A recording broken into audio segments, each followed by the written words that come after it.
I'll just tell you right now, clip this out so Twitter bros can just become enraged. Are we sure Herbert's an elite quarterback? Are we even sure Herbert's a very good quarterback?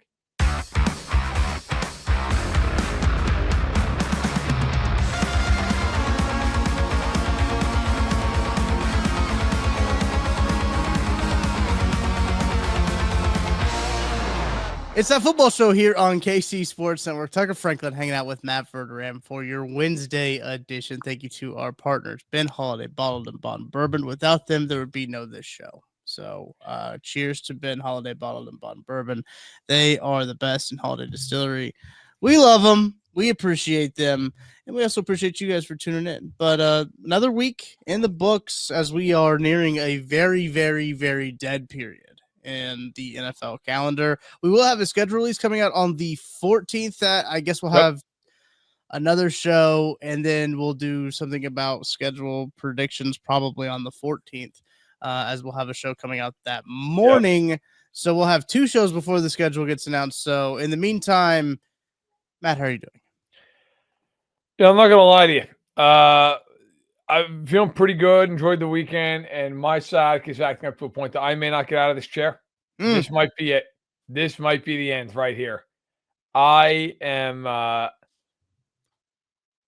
in a place that's very dark, but I mostly because I'm too much of an asshole to just get this very minor back surgery that would just fix it. Yeah. But I just don't want to get back surgery, so I basically told the doctor to send me like a gallon of meds, and we're gonna see what happens. Next show might be real interesting. Yeah. You know, dosage of 2, take like 6. We'll see how it plays out. I don't know, but I'm basically to the point I just amble around the pickleball court like I'm 90. The good news is there are people who are 90 who play pickleball, so I can still handle my business. But yeah, oh my God, anybody who ever has had sciatica, I feel for you because I got to tell you, this shit hurts. It is a damn pain in the ass. Literally right now, a pain in the ass. Like just a lightning bolt from my hip to my ankle. It does make you think about like how much do you need a left leg? Like what if I were just to go straight up to peg leg? You know, could. Or do I need the sciatic nerve? Like, what if we just cut it? Like, then what? Like, is it? Do I just not feel my left leg anymore? I don't know. Like, I'm crying like a little child in the playground. They skin their knee. I get it, but oh my God, I was 3 minutes late for the show because I was laying down, face down in my bedroom, really weighing whether I could get up or not. But here I am. The problem is now I might have to be like helicoptered out of the house, but we'll make it. We'll make it. I had to get on here because we had to talk about all the pressing issues of the day. I don't know what they are. I think it's something about people picking the Chargers, which is an annual tradition, truly unlike any other. Yeah, and then some other miscellaneous nonsense. There are some miscellaneous nonsense. We'll get to the kind of around the NFL stuff. I think there's some interesting stuff surrounding Shedeur Sanders. Some number choices as well between like rookies and why do rookies keep thinking that they can just ask these legends to unretire their numbers? We'll have a conversation about that at a later time. But I do think it is interesting to start right where you kind of led us, man, because people. Look, like clockwork, it is May, and people are already picking the Chargers to win the division. I believe Mina Kimes, I saw posted a video where she said how the Chargers can chip away at the Chiefs' dominance. She didn't necessarily claim them to win. Who was it that picked them to win, Matt, the division? Colin Cowherd. Yeah, okay, that doesn't shock me either. So already people are picking the Chargers, and Matt, I'll be honest with you. Outside, I obviously think the Chiefs are going to win the division. That might be a shocker to everybody.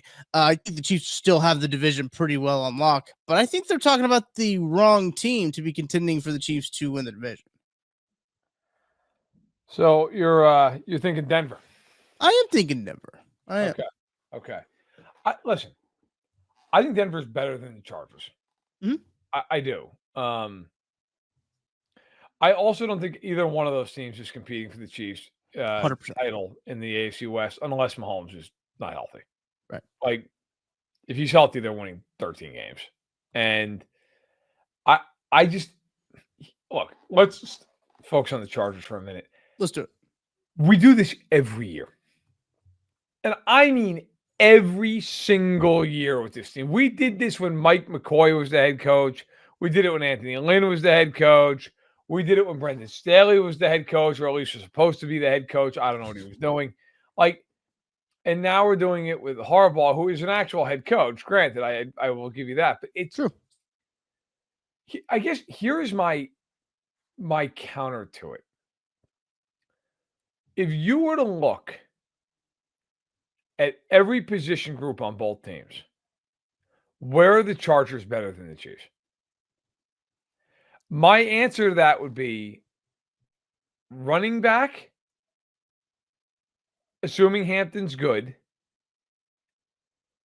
and safety. And that's the entire list. And I got to tell you, if you're only better at running back and safety, I'm kind of out. That's not going to do it. You're not winning the division because you're better at running back. They're not better at corner. It's not arguable. They're not better at linebacker. That's not arguable. They do not have a better defensive line. That's not arguable. They don't have the better quarterback. That's not arguable. And obviously, that's the most important thing. They do not have better receivers. That's not arguable. They don't have better tight ends. That's not arguable.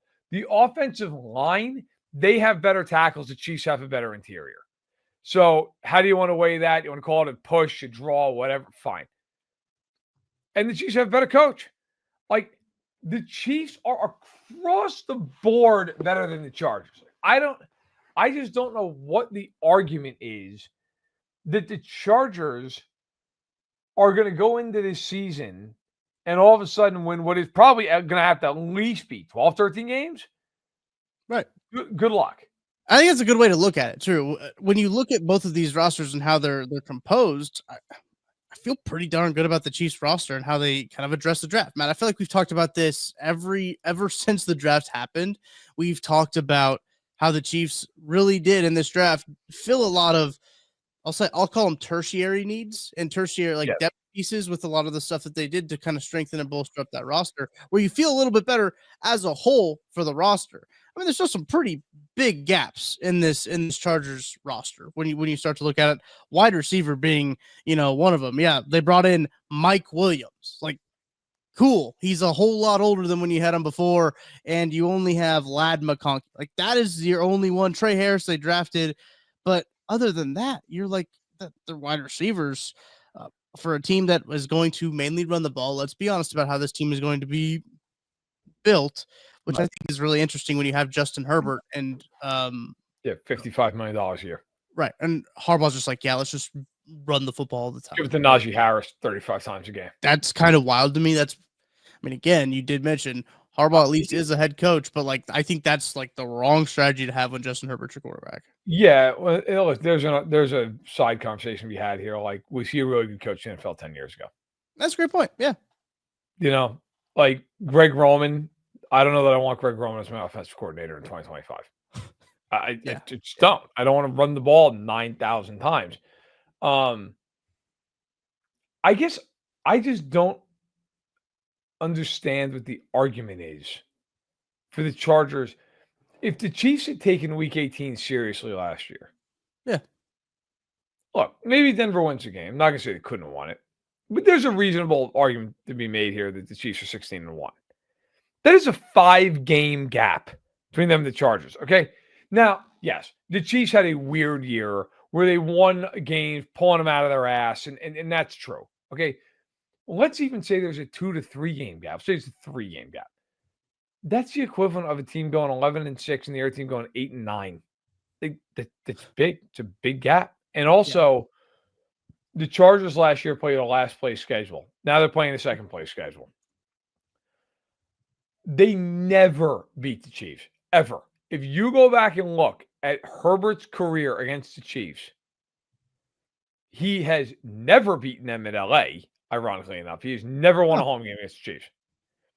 He won one game against Kansas City in week 3 of the 2021 season.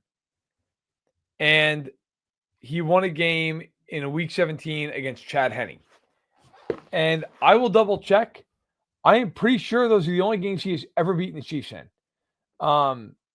They just simply do not beat him. They don't beat him. So, yeah, Right. Herbert's career against Kansas City, he lost his first ever start. Then he won that Week 17 game I was talking about. 2021, they won that game against the Chiefs in Week 3 that I mentioned. Then they lost that overtime game on a Thursday night. That was the one where Kelsey weaved through everybody in overtime. Yeah. Then they lost the game in Week 2 of 2022 when Herbert threw a 99-yard pick six because Gerald Everett didn't know what he was doing and the Chargers didn't bother to call a timeout.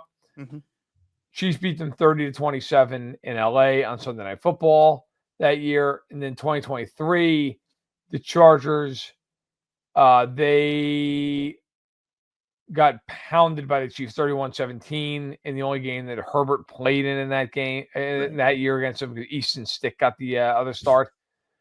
And then last year, the Chargers scored 10 points and 17 points and lost both games. So he has beaten Mahomes one time in his 5-year career. Wow. I mean, it's just – so we're going to pick the Chargers to win the division. The last time we saw the Chargers, Herbert was throwing 4 interceptions and getting blown out by the Texans in a playoff game. I remember tweeting during the first half. It was one of the worst football games I'd ever seen in my life. And the Chargers got blown out in that game. Yeah. And then the Chiefs summarily pounded Houston the following week and beat them by double digits. Like, I am with you, man. Like, if anybody's going to challenge them in this division, to me, it's Denver because Denver might have a great defense. Now, I don't think Denver is good enough offensively to challenge the Chiefs, and that's where I think the problem comes in. Denver could beat the Chiefs in a game like 20-17 because they could just have one of these games where they do just enough offensively and there's just lights out on defense. And to be fair, Denver has given the Chiefs hard games since Peyton showed up there. Like, they beat them in Denver. And then the 2 games in Kansas City, it took a Leo Chenal block field goal at the gun. And the other game, the Chiefs were up 16-0 most of the game. I was actually at that game. They won 16-8. But Denver has given them a harder time than the Chargers have. The Chargers, it feels like every time the Chiefs need to beat the Chargers, it's almost like just money in the bank. Like, okay, no problem. Got it done. So I don't understand what the thought process is that the Chargers are all of a sudden going to roll into this year after doing nothing this entire offseason, by the way, to get better. And now they're going to win 13 games and be like, why? Is it just because they're the Chargers and it's like the in vogue thing to do? Is that why? It's bizarre to me. I do think when we can kind of do the same exercise with the Broncos that we did with the Chargers and kind of their roster comparing it to the Chiefs. I mean, their defense is nasty, but you bring it up. Are these teams, like, is Denver 5 games better than what they were last year? Because that's what the gap was. I don't think that they were. You go back and you look since 2020. I mean, the Chiefs had a 6-game advantage in 2020. They had a 2-game advantage in 2021. In 2022, they had a 4-game advantage. 23, they had a 2-game advantage. Nope, 3-game advantage. And this year, obviously, they had the 4-game advantage in terms of winning the division. And I think that there's a gap. Like, there's clearly a gap, and a sizable one at that. When it comes to it, like, these teams have to be marketably better. I think I added too many syllables to that, but they have to be markedly. So they have to I have way too many syllables actually. Yeah, they have to be so much better than what they were. Let's look at the Broncos depth chart as I got pulled it up here on our lads.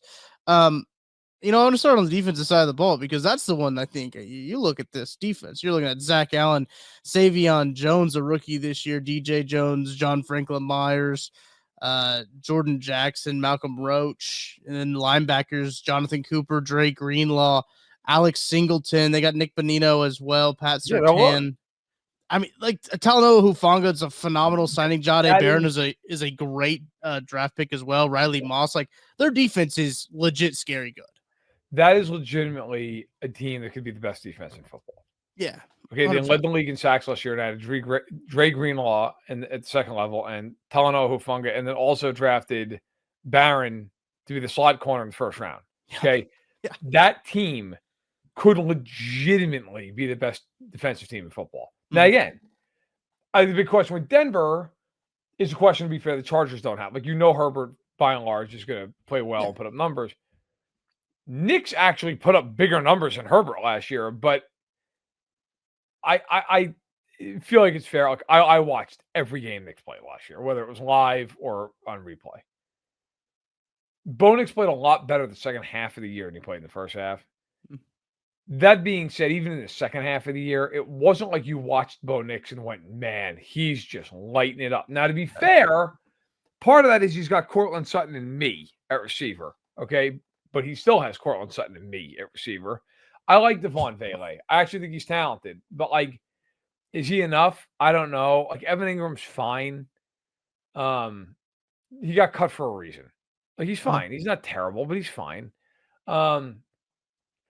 I don't know. I know they drafted RJ Harvey at UCF, like second round running back. But like, is it enough juice? Because I don't care how good you are defensively. If the Chiefs are really motivated in that game, they're probably going to get in the mid-20s. Can you do that against Spagnuolo? Can you score 24, 27 points? That's probably what it's going to take. I don't know the answer to that question with Denver, but I'm with you. Like, I will tell you right now, I will pick Denver to make the playoffs. I will not pick the Chargers to make the playoffs. I don't think the Chargers are good. I think the Chargers are a mediocre team. I don't think they're bad. But if you look at the AFC, in my eyes, Buffalo's better. Baltimore's better. If Rodgers is on Pittsburgh, they're better. I think this one's arguable. I think Cincinnati's better. But you could make the argument because Cincinnati is just... Their offense is nuts. Cincinnati is the 2002 Chiefs, okay? Where it's like, I don't know, could win any game they play, could lose any game they play. Like, they're going to score a gazillion points. And can they stop anyone? Who the hell knows? I don't think the Chargers are as good as Houston. They're not as good as Kansas City. I don't think they're as good as Denver. So, like, I mean, even if you don't pick Cincinnati, that's 6 teams that are demonstrably better than them. And then you get like, look, I think New England's better than people think they are. I think New England with Vrabel there and all the free agents and all those draft picks, like every year there's a team that goes from being total bullshit to in the playoffs. Yeah. I would not be shocked if that's New England this year. But I just look at the chart. And the other thing too, and this is now we get into like, look here, you know what? I'll just tell you already, clip this out so Twitter bros can just become enraged. Are we sure Herbert's an elite quarterback? Are we even sure Herbert's a very good quarterback? I mean, I believe that he is certainly a guy that if you're asking me as just a run-of-the-mill GM of a, not Brett Veach, who says Mahomes, but like of most teams, do I want Herbert? Yes, like 1,000%. Like I'm not denying that he's a very talented player. I also think though at some point you got to win some games that matter. 100%. He never does. And these people who love the whole like it's not his fault. Hey, look. I've watched plenty of Chargers games over the years where it has been on his racket. He's had the ball down, 3, 4, 6, like where he's had an opportunity within reason, enough timeouts, enough time on the clock to go win the game. Yeah. And he very rarely does it. When I think of Herbert in the biggest spots, it has been a train wreck. He's been in 2 playoff games. 4 interceptions against Houston. And yes, I know the one in particular wasn't his fault. I can't remember if it was McConkey or Johnson. Went right through their hands and got pick 6. I think it sounds like Johnson. That has Johnson. It seems like a Quentin Johnston special. Yeah. But like that pick was on him, but he did not play well in that game. Herbert was awful in that game. The Jacksonville game, I don't give a shit what else happens. You're up 27-0. And Jacksonville has done zippo since that night. Nothing. They got beaten Kansas City and they've missed the playoffs the last 2 years. They were up 27-0 and lost that game. And then you look at the other game that I would say is probably the biggest game of his career, the Week 18 game against the Raiders, where he did nothing for 3 quarters, played great in the 4th quarter, couldn't finish the drives, and then the Chargers just somehow majestically blew that game and didn't make the playoffs. Like, those are the biggest games of his career. And so to me, it's like at some point, are we going to just have an honest conversation about him? He is certainly above average. He is not Mahomes. He's not Allen. He's not Burrow. He's not Jackson. He's not Stroud, in my opinion. I don't think he's as good as C.J. Stroud. And if people out there would agree with that assessment, with those assessments, so then top of the line, he's the 6th best quarterback in the AFC. Yeah. Have fun. Good luck. Like, I get it. All those guys just happen to be in the AFC. But I'd also argue Jalen Hurts, while he's not the player down to down that Herbert is, the guy's great in big spots. True. Even the Super Bowl they lost to Kansas City, he played great. Yeah. Right now, would you take Jaden Daniels over Herbert? 100%. Yes. No, right? no hesitation. You wouldn't even think about it. Yeah. Would you take Stafford? Yeah. I probably would too. Yeah. In his current state too. Yeah, right. No, right. Mm-hmm. Right. So that's 8 guys ahead of Herbert. Like, that's a quarter of the league. That's a quarter. Here's one for you. Would you take Mayfield over him? Yeah, probably because I'm a Mayfield homer. But I think that he's got some newfound juice. I think Mayfield. I feel good about him. Homer. I would take Mayfield. Like, I've always kind of been on him, but I've really grown to appreciate his game the last year and a half. Yeah. I would take Mayfield over Herbert. I would. And maybe that's nuts. Maybe that's only look back in 3 years and like, oh my God, what a ridiculous take that is. Fine. But like, my point is right now, Herbert, I think you'd have to say he's in the top 10, but boy, he is like right at the edge of that top 10. Now, would you take Trevor Lawrence over Justin Herbert? No. That's where you draw the line. I was thinking about like him, Jordan Love. I don't think I'd take Jordan Love. Yeah. Yeah. It's a toss-up for me between Goff is a tough one. Between him and Lawrence, that's where I was just like, that's a close one. Okay. I'll tell you what, like, I would take Herbert over the guy I'm going to say right now, but I'm curious to see if I feel the same way after this year's May. I think I really like May. I think he's going to be really good. Yeah. But, if you look at these other guys, like, would I take Herbert over Kyler Murray? Yes. Yeah. I would, especially Call of Duty release weeks. But look, I'll give you a guy who is impossible to figure. Purdy. Oh, gosh. Like, I'd take Herbert, but it's a fair question, I feel like. That's a tough one, too. Yeah, I probably would lean Herbert just because. With Purdy, it's so interesting because you're like, was he good because they just had a bunch of all pros around him? They're just they're an all-star team. Right. Yeah. Was that why he was so good? Yeah, you just don't know. Last one, would you take Dak? Oh, gosh. Probably not Dak. I wouldn't. I would take Herbert, though. Right. Yeah. No, I'm trying to give a well-rounded, I think Herbert's probably the 9th or 10th best quarterback in the NFL, which is a good player. Like, you're not thumbing your nose up at that guy. Yeah. But my point is, but he's not beating the best. 14 teams make the playoffs, guys. Like, it's pretty tough. Like, he's not just going to waltz in there and dominate, and he hasn't to this point. When they have played big games, he has fallen apart in those games. And that's, at some point, it matters. Like, at some point, you look at it and go, all right, well, you got to win these games, man. Right. Like, that's why you're getting paid $55 million a year. So to me, to pick a team led by Herbert, who's never won any meaningful game in the NFL, who is second receiver is a guy who maybe doesn't have hands, like that. That's who we're picking to beat this team. Are you kidding me? Like, a team that's gone to 5 of the last 6 Super Bowls is going to get beat up by the Chargers, who it is a pants wetting contest every time they're in a meaningful spot, and not between them and the other team, just between them. Like, which one of us is going to wet the bed first? I don't get it, man. That one I just flat don't get. The last time the division was close was 2018, and the Chiefs and the Chargers were both 12-4 that year. The Chiefs had the tiebreaker over the Chargers. They did win the division, but since then has not been close. These teams need to be markedly better, and I don't think any team did. But outside of Denver, I think they got better, but I don't think they got better enough to even challenge the Chiefs for this AFC West title. And meanwhile, Las Vegas is just over there doing whatever they're doing, I guess. Yeah, Las Vegas is, they're fine. They're participating. Yeah, they're around and stuff. They're fielding a team this year. The Raiders are going to have games scheduled. Whether they play, who the hell knows? But they will be scheduled to play football games. And it's just, to me, the Chiefs, it's almost, it's kind of like when the Pats were in the middle of all this and people would be like, I don't know, what about the Sanchez? You're like, what the fuck about him? Are you kidding me?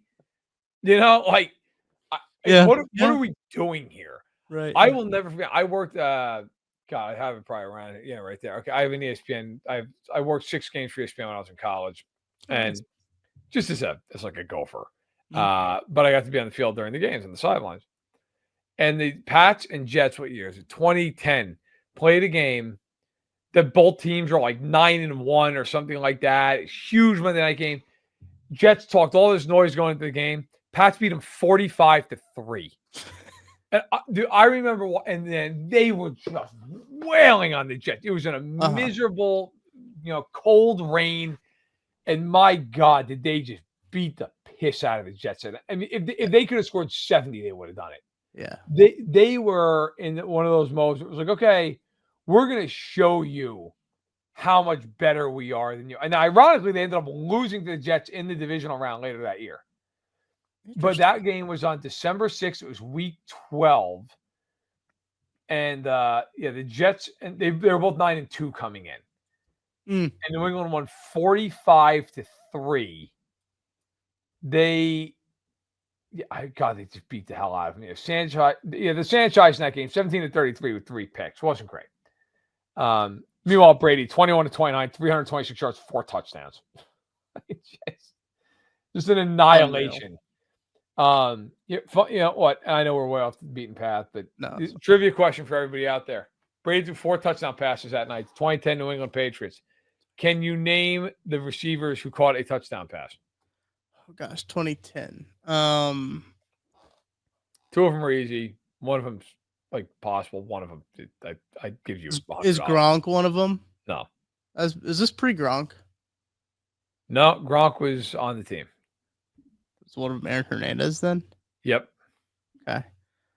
Let's see, 2010. Hopefully I don't get my white receivers mixed up. Edelman? Nope. Welker? Yes. Okay. Those are 2. I did get my white receivers mixed up. Yeah. Okay, so he had 4. You said 2 of them were easy? Those are the 2 easy ones. Oh, great. Did they have LeGarrette Blount at that time? I have no idea, but he wasn't one of the guys. No, Ben Jarvis Green Ellis. That's carrying the mail. He had 2 touchdowns that night. No, I don't know if I got any more. Okay, it's Deion Branch. No, I wouldn't have got that one. And Brandon Tate. I don't know who that guy is. Nobody does. Nobody does. Whoever Brandon Tate is, shout out Brandon Tate. I won't shout him out right now. Let's see. Yeah, Deion Branch was in his second tour of duty there in New England. And Brandon Tate that year had, let's see, he had 24 catches that year. We had 3 touchdowns. Anyway, I know we're way off, but what the hell? It's May 7th. So point is, I watch people do this with them forever. Like Chad Pennington had his like miracle year in Miami, and people are like, "Oh, what now?" Like, it was yeah, sure, that's nice. I also lived through 2022 when the Raiders, Chargers, and Broncos all made big offseason additions, and people were like, "Man, here comes Russ. Russ is cooking. Let Russ cook." Here come the Chargers, J.C. Jackson. Here come the Raiders with Devontae Adams and Derek Carr. Oh no. And the Chiefs absolutely clubbed everyone in that division and they in a way that was borderline felonious. Like, it was, the Chiefs annihilated those 3 teams that year. It was like, oh, okay, look at that. And there were people picking them to finish last, not second, last in that division. Last. I remember that. That was wild. Good time. All right, we got to take a break. When we come back from the break, we will talk about some numbers, some jersey numbers for the Chiefs, right. Some jersey numbers that are been announced. I'm a number guy. I know, Matt, you're an aesthetics guy. You're a big. I'm an aesthetics guy. I'm a numbers guy. I'm a cultured man. Yeah. So we'll have a little bit of a conversation about what's going on there and some other stuff going on around the NFL. But first, I got a new DraftKings ad read, and I need Matt's reaction after this. Chiefs. Looking for tickets for your next event? Tickets for Less is your #1 source. Save big on every purchase when you use promo code KCSN at ticketsforless.com. Success in real estate takes more than vision. It takes the right financial partner. When someone takes something rundown and turns it into something great, that's called a comeback story. Like Bryan Group. They take distressed properties here in KC, completely rework them, and then turn them into valuable real estate. But that kind of work needs the right bank behind it. Enter Emprise Bank. They're not about cookie-cutter loans. They saw Bryan Group's vision, backed them, and now they're making big moves in Kansas City real estate. Talk about your partner in possible. Emprise doesn't do one-size-fits-all financing. They invest in potential and back growth. Visit emprisebank.com/KC to learn more. Emprise Bank, member FDIC, equal housing lender. It's playoff time, and if you're still just watching games, then you're missing out. With Pick 6 from DraftKings, you can turn your hoops knowledge into real cash. Just make your picks, track your score, and if you hit all 6, you're looking at bigger payouts than Prize Picks Flex Plays. Nobody's dropping better payouts than Pick 6. Hit 6 picks, and that's 25 times your cash. And if you beat your competitor, you could be looking at a 500 times bag in your pocket. And right now, new customers get $50 in bonus picks with just a $5 entry. The playoffs are on, so why not take a shot at making a little money while you're watching? Download the DraftKings Pick 6 app right now and use code KCSN. That's code KCSN to play $5 and get $50 in bonus picks. Better payouts, bigger wins, only on Pick 6 from DraftKings. The crown is yours. Gambling problem? Call 1-800-GAMBLER. Help is available for problem gambling. Call 888-789-7777 or visit ccpg.org in Connecticut. Must be 18 plus. Age and eligibility restrictions vary by jurisdiction. Pick 6 not available everywhere, including New York and Ontario. Void where prohibited. One per new customer. Bonus awarded as non-withdrawable Pick 6 bonus picks that expire in 14 days. Limited time offer. Terms at pick6.draftkings.com/promos. Look, there's a lot to break down. Promo was just fantastic. Thank you. Turning your back to the camera was an interesting decision. It was, yeah. Kicking your feet up like a schoolgirl, like how my daughter does her homework was interesting. Being behind the couch as you were reading off the helplines it felt like you might have needed a helpline. Yeah. My favorite part, though, the most underrated part of that is you talking about cash in your pocket and you multiple times pointing to your pocket as if the audience is so fucking stupid that they can't figure out where their pocket is. Right here. Your pocket, right here. Like, I was going to put it in my shirt pocket. Like, so that's fantastic. But, I give you credit. Most people just blow through those things and don't give a damn. And, listen, DraftKings can't say that you're not giving them their money's worth. It's true. I'm putting in the effort. I got to make people watch the ad reads for DraftKings Pick 6. We appreciate, obviously, DraftKings and everyone who makes this here program run. Right. We do appreciate it. But let's talk some numbers, because I do think there's some interesting stuff going on with numbers. Shedeur Sanders was announced on Tuesday that he was going to wear number 12. A lot of people were like, oh, that's Tom Brady's number. And I think Tom Brady and him have had some mentorship conversations before. When it comes down to it, Shedeur's going to wear 12. What I thought is that's Brian Drew's number from draft day. Yeah. At first, what sounds like what? I have never seen that movie, but ironically, you've never seen Draft Day? I refuse to watch. It's terrible. It's a bad movie, but it's hilarious. I watched. So I get. It's always like recommended on my YouTube feed. Yeah. You want to check out Draft Day? And literally last night, for the first time, I gave in. I was like, all right. And it was some clip of Kevin Costner's character being like, I want all my picks back. Yeah. I watched it. That is a disaster of a product. Like, the Seahawks are one pick behind them. And he's just like, I want my first rounders back. I know I moved up and took a guy I could have got anyway, but I want him back, and I want your all-pro returner. And the guy in Seattle's like, oh shit, and he panics and does it. Meanwhile, the GM for the Jags is just like pissing his pants in the right. war room. What's wrong with Mo Callahan? You got to tell him. It is legitimately the worst 10 minutes I've ever seen, and I've seen Heaven Can Wait. Okay, I've seen Heaven Can Wait with Warren Beatty, and this is worse. This is a disaster of a movie. And I've only seen, I think I watched one other clip just to get a good laugh. Like Dennis Leary's the coach of the Browns. Yes. There's this angry guy from Boston. Uh-huh. Like, I quit. No, can't coach this team. And then and then Costner pulls off a heist that would never happen, even if everybody dropped acid right before the draft. Right. And then Leary comes back and he's like, tell you what, I'm back in. I coach this team.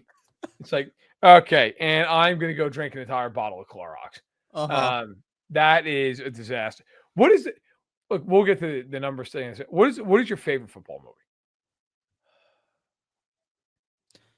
Favorite football movie? That's a good question. That's why I'm here. That's why they pay me. I know that's why you get the big bucks. So you ask me the hard hitting questions. Tell Kiss why I want double after this question. That's true. Little Giants is a good one. That's right. Icebox. Yeah. I do love me some Friday Night Lights. Great movie. Great show. Great show and movie. That's very good. If I could live my life again, I think I just try to be Tim Riggins. Yeah, I think that's probably a good. Just call. a real like a good guy at heart, but just a real scumbag. You know? Oh, yeah. Just can't bother to show up to practice. He's drinking. There's something about it. I'm like, you know what? The guy has such a little give a damn. I appreciate it. I'm gonna remember the Titans and Rudy guy, and I'll fight anybody to the death on it. Remember the Titans is a good one. Yeah, great movie. I think Rudy was a real piece of shit in real life. He might be. Good movie. Good movie. Good movie. I don't think Rudy in real life was a good guy. It is so funny though. Like, I go to. I'm a huge nerd, and I go to this show called The National, which is just like a big sports collectors convention every year. I go for like the older baseball cards and whatever. And you'll walk by Pete Rose, like I did a few years ago. Like you'll walk by Lawrence Taylor or whatever. Doesn't I don't know, for whatever reason. I'm like, oh, that's cool, whatever. And I just keep it moving. I saw Rudy Rudiger walking toward me, like the real one. And I was just like, oh my God, it's Rudy. Oh my God. And I didn't go up to him because I was too much of a little wimp to do it. But I want to just go up and like get like in a 3-point stance and just like, it's way to get that sack, Rudy. It's way to get Georgia Tech. Like I was so pumped up to see him, and then I went and immediately bought a mini helmet that he had signed. I was just like, it's done. It's got to happen. So yeah, but yeah, I don't give a shit who he is as a human being, and unless I'm missing something, it's something like heinous. But no, I think that a lot of people, I think that story was very, from what I've read, it was very Hollywood-sized. Fine. In terms of what happened. But like, look, again, you just care about the movie. Like, you don't really care about the actual story. Couldn't care any less. Yeah. Great movie. Great movie. You know, shout out to some other sportsmen, Hoosiers, great film. Good film, yeah. Coach Carter, kind of a hilarious film. I very much enjoyed that movie. I do too, but like I only say it's hilarious because Samuel L. Jackson is just there's something about him. Like this kind like, what is your greatest fear, Mr. Cruz? Like, and then Cruz, who's just running, he's like gets ultra deep, like the fear of being inadequate, the fear of, and you're like, this fucking guys ran like 1,000 gassers. You got Socrates over here, shooting the corner 3. Wait, what's going on? Have you ever seen The League? About fantasy football. It was an FX show back in the day. Yeah, a couple times. Funny, I liked it. But funny show, yeah. I wouldn't necessarily call it like a football show or movie, but I just thought that it was pretty good. Yeah. I'm looking at the Google entry for American football. Oh, you know what I watched a lot, and probably more than I should have? Friday Night Tykes. I mean, that show I know what that is, but I couldn't lower myself to that. Incredibly hard. Like those kids, like also incredibly messed up. What those kids say? This is incredibly messed up. Belong in prison. Yeah, they should not, but okay. But it is very entertaining. I will say that. The Friday Night Tykes, I did watch. I think when I was in college, I was just like, I gotta watch these kids play this tackle football, and these kids just hammering each other, getting CTE after CTE, and I'm just like, it's lowering the boom. I'm invested. But Friday Night Tykes, I did get a good kick out of, truthfully. Yeah, I think they had to yank that off the air. at some point. Oh, they would. I think they have to. So, speaking of Friday night, you come here. You come here. Oh, Future Friday Night Tyke right there. boom. The kids are just coming in at this point. It's a sign that the show that we got nothing left. But It's a good sign. you can have one chocolate. Go ahead. So yeah, no, but we covered the numbers. Yeah, Shedeur Sanders 12, and then all these guys are asking guys to unretire numbers. Yeah, that's the thing that I don't understand. It needs to stop. The number is retired for a reason, right? Like I kind of respect Abdul Carter asking Lawrence Taylor. Like, there's a part of me, it's like, man, that guy thinks he's that good that he should be wearing 56. Right. Like, all right. But also, it's enough now. It's like if Quinshon Judkins was like, hey, like, how about 32 with the Browns? Like, can I wear that? Or like if in 30 years from now, the Chiefs draft some quarterback in the second round, he's like, what about 15? That available? It's like, no, it's not. Actually, it's not. Yeah, so I think we might be getting to a point here where look, it's retired for a reason. Let's move it on. Right. And like Abdul Carter didn't only ask Lawrence Taylor, but he also asked Phil Simms as well to wear 11. And so like he struck out twice. It's just like, how about you just find your own number, buddy? I appreciate Phil Simms like, no. Yeah, it's like no shot. How about no? How about that? So that's, I mean, I guess you can go back and forth between like if they should even retire numbers. Like I think they should, but I think it should be a very high bar, right? I think it needs to be like the highest bestowed honor is a retired number. That's what I think. I mean, look, I just think at some point, like the number's retired for a reason.